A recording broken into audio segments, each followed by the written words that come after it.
आपने खबरों में कई दफा संजय दत्त की बेटी त्रिशला दत्त का जिक्र सुना होगा। हो सकता है आपने एक आध दफा त्रिशला की मां और संजय दत्त की पहली पत्नी ऋचा शर्मा का नाम भी सुना होगा।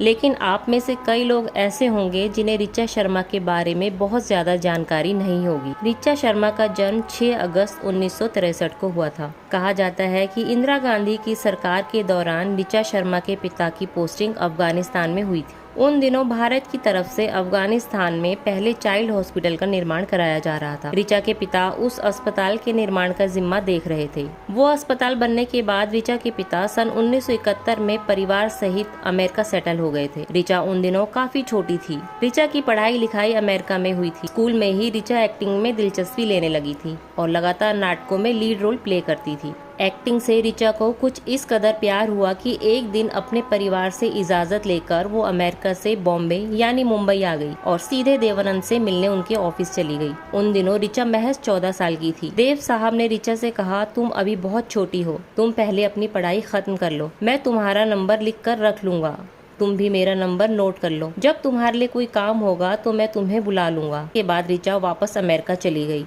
लगभग 7 साल बाद ऋचा के अमेरिका वाले घर पर भारत से एक फोन कॉल आई। इत्तेफाक से फोन ऋचा ने ही उठाया। दूसरी तरफ से आवाज आई, मैं देवानंद बोल रहा हूँ, मेरे पास तुम्हारे लिए एक रोल है, क्या तुम अब भी फिल्मों में काम करने में इंटरेस्टेड हो? उन दिनों ऋचा अमेरिका के एक कॉलेज में आर्किटेक्चर की पढ़ाई कर रही थी। कॉलेज ज्वाइन किए ऋचा को अभी 2 साल ही हुए थे, लेकिन देवानंद का ऑफर मिलते ही ऋचा ने कॉलेज छोड़ा और वो मुंबई आ गई। देव साहब ने अपनी फिल्म हम नौजवान में ऋचा को कास्ट किया था। ये फिल्म 1985 में रिलीज हुई थी। उस जमाने में मीडिया में ऋचा को लेकर खूब चर्चा हुई। मीडिया ऋचा को देव साहब की नई खोज बता रहा था।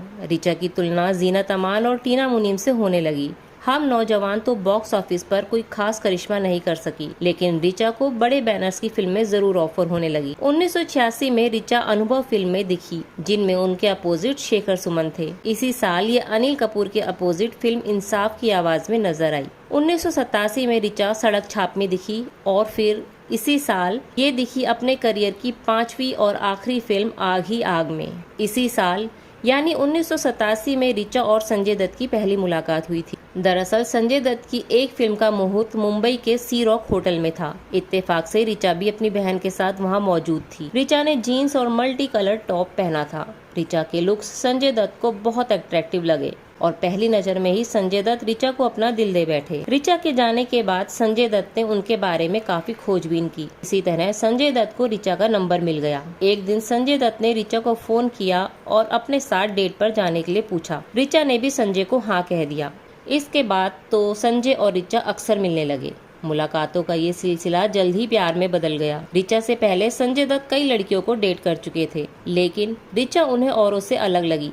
ऋचा की सिंप्लिसिटी संजय को बहुत पसंद आती थी। संजय को लगने लगा कि वो ऋचा के बिना नहीं रह पाएंगे। एक दिन संजय ने ऋचा को शादी के लिए प्रपोज किया, मगर साथ ही ये शर्त भी रख दी कि शादी के बाद ऋचा को अपना एक्टिंग करियर छोड़ना होगा। संजय को दिल से चाहने वाली ऋचा ने उनकी ये शर्त भी मान ली, लेकिन अभी भी ऋचा के पेरेंट्स की मंजूरी मिलनी बाकी थी। संजय ऋचा से रिश्ता करने के लिए इतने ज्यादा उतावले थे कि उन्हें लेकर वो अमेरिका उनके माता पिता से मिलने चले गए। वहाँ संजय ने ऋचा के माता पिता से बात की और उनसे उनकी लड़की का हाथ मांगा। क्योंकि नशे की लत के कारण संजय काफी बदनाम हो चुके थे, तो ऋचा के माता पिता थोड़ा परेशान थे। लेकिन जब संजय ने बताया कि वो अपना इलाज करा चुके हैं और अब उन्हें नशे की लत नहीं है, तो ऋचा के माता पिता ने आखिरकार शादी की परमिशन दे ही दी। अक्टूबर 1987 को 28 साल के संजय और 24 साल की ऋचा शादी के बंधन में बंध गए। इस शादी में दोनों परिवारों के बहुत ही खास लोगों ने शिरकत की। संजय ने शादी में सफेद शेरवानी और पगड़ी पहनकर पंजाबी दूल्हे वाला लुक लिया था। शादी की रस्मों के दौरान संजय के बराबर में उनकी मां नरगिस दत्त की फोटो रखी थी। संजय की शादी से सबसे ज्यादा खुश उनके पिता सुनील दत्त थे। विवादित जीवन के बाद उनका बेटा आखिरकार सेटल हो रहा था। दत्त साहब को बहू के रूप में ऋचा बहुत पसंद आई थी। ऋचा से शादी के बाद संजय दत्त अपनी जिंदगी से बेहद खुश थे।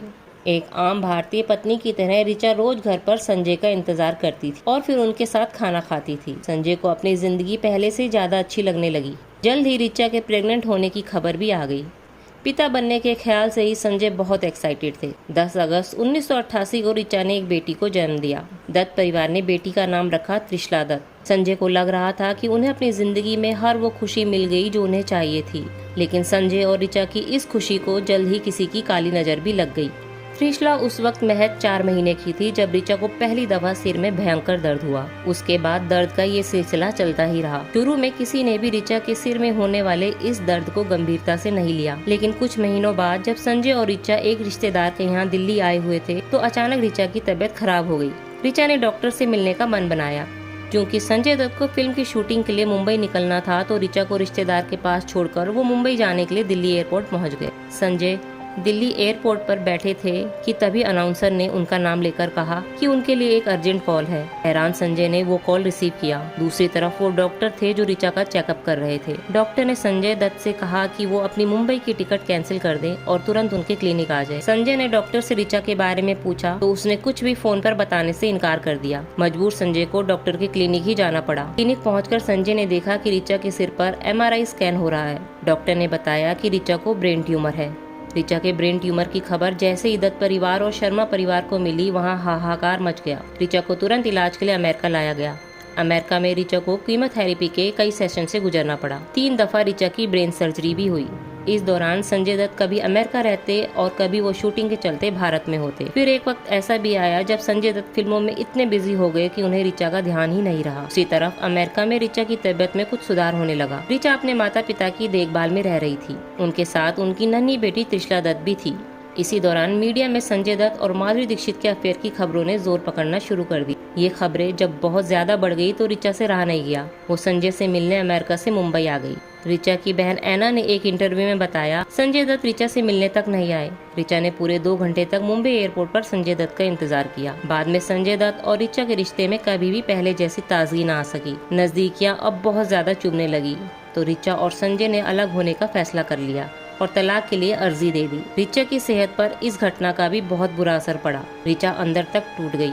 टूटा दिल लिए ऋचा अपनी बेटी त्रिशला के साथ अपने माता पिता के पास अमेरिका वापस चली गई। वहीं पर दोबारा ऋचा की तबीयत खराब होना शुरू हो गई और आखिरकार 10 दिसंबर 1996 को ऋचा ये दुनिया छोड़कर चली गई। बताया जाता है कि ऋचा की मौत से पहले संजय दत्त एक दफा उनसे मिलने गए थे, लेकिन उन दिनों ऋचा जिंदगी और मौत की उस लड़ाई के आखिरी पायदान पर थी। ऋचा को कभी पता न चल सका कि उनसे मिलने संजय दत्त आखिरी दफा आए थे। ऋचा और संजय दत्त की बेटी त्रिशला अपने नाना नानी के पास ही रही। बताया तो ये जाता है कि संजय दत्त और ऋचा के माता पिता के बीच त्रिशला की कस्टडी को लेकर विवाद हुआ था, मगर सच ये है कि ऋचा के माता पिता की गुजारिश पर संजय दत्त ने बिना किसी ऑब्जेक्शन के बेटी त्रिशला की जिम्मेदारी उन्हें सौंप दी थी।